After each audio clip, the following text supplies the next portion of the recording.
চারিদিকে একই মুখ, একই চোখ। হঠাৎ সবকিছু ঘুরে উঠল। হারান চিৎকার করতে গিয়েও পারল না। রেল লাইনের পাশে যারা থাকে তার একটা কথা খুব ভালো করে জানে, রাত 2টোর পর সব শব্দ ট্রেনের হয় না।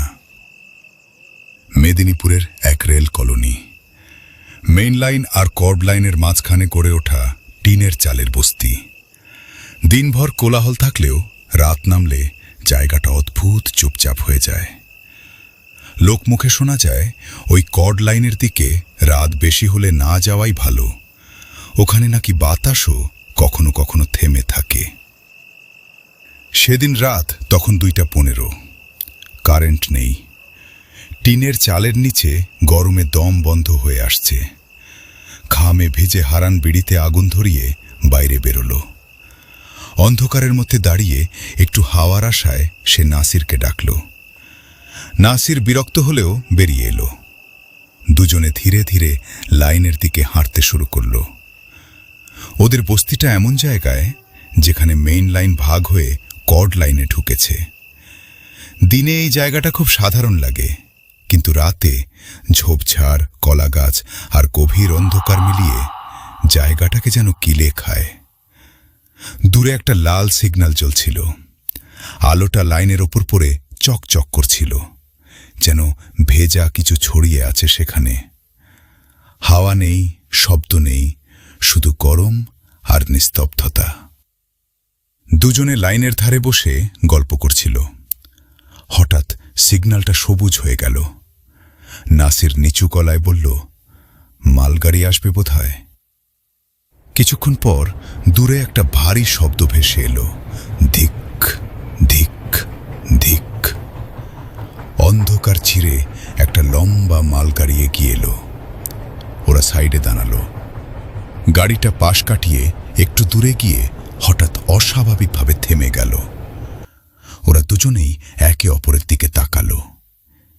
এই কর্ড লাইনে এভাবে মালগাড়ি থামে না, এটা ওরা ভালো করেই জানে। লাইনটা সাধারণত ফাঁকা থাকে, মাঝপথে থামার প্রশ্নই ওঠে না।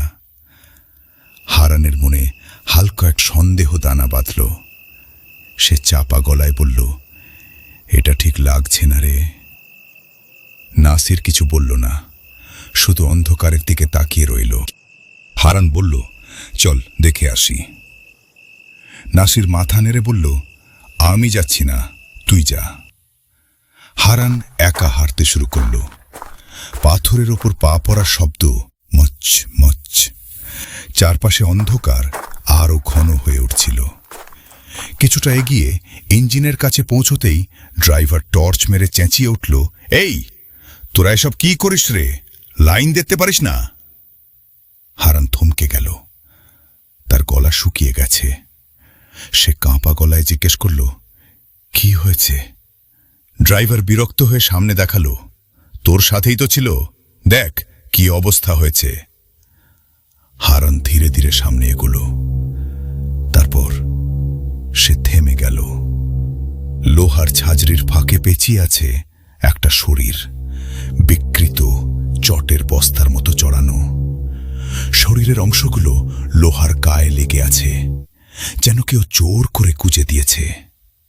মুখটা অন্ধকারেও স্পষ্ট, চোখ দুটো খোলা, অস্বাভাবিকভাবে স্থির, সোজা তাকিয়ে আছে হারানের দিকে। হারানের বুকের ভেতরটা জমে গেল। শ্বাস নিতে কষ্ট হচ্ছিল, গলা শুকিয়ে কাঠ। সে মুখটা চিনেছে। এক পা পিছিয়ে এলো, তারপর আরেক পা। হঠাৎ যেন বুকের ভেতর কিছু একটা থপ করে নামল। ধীরে ধীরে সে ঘুরে দাঁড়ালো। মালগাড়ি গা ঘেঁষে লোহার বগিগুলোর ফাঁক দিয়ে সে উকি মেরে তাকালো পিছনের দিকে, যেখানে সে নাসিরকে বসিয়ে রেখে এসেছিল। অন্ধকার। তারপর ধীরে ধীরে সেই অন্ধকারের মধ্যে একটা অবয়ব স্পষ্ট হল। লাইনটার ধারে ঠিক আগের মতো করেই বসে আছে নাসির। একই ভঙ্গি, একইভাবে হাঁটু জড়িয়ে, কিন্তু এবার সে ধীরে ধীরে মুখটা ঘুরিয়ে তাকালো। মুখে এক চিলতে হাসি, চোখে কোনো আলো নেই, তবুও সরাসরি তাকিয়ে আছে হারানের দিকে। তারপর নাসির ধীরে ধীরে একটা হাত বাড়িয়ে দিল হারানের দিকে। ডাকছে নীরবে, কিন্তু সেই ডাকে শব্দের দরকার নেই। হারানের পা কাঁপতে শুরু করল, মাথার ভেতর যেন সব শব্দ একসাথে বাজতে লাগলো। সামনে পিছনে দুদিকে একই মুখ, একই চোখ। হঠাৎ সব কিছু ঘুরে উঠল। হারান চিৎকার করতে গিয়েও পারল না। আর তারপর সে সেখানেই অজ্ঞান হয়ে পড়ে গেল। তারপর থেকে বস্তির লোকেরা মাঝে মাঝে একটা প্রশ্ন করে, নাসিরটা আসলে মরল কখন?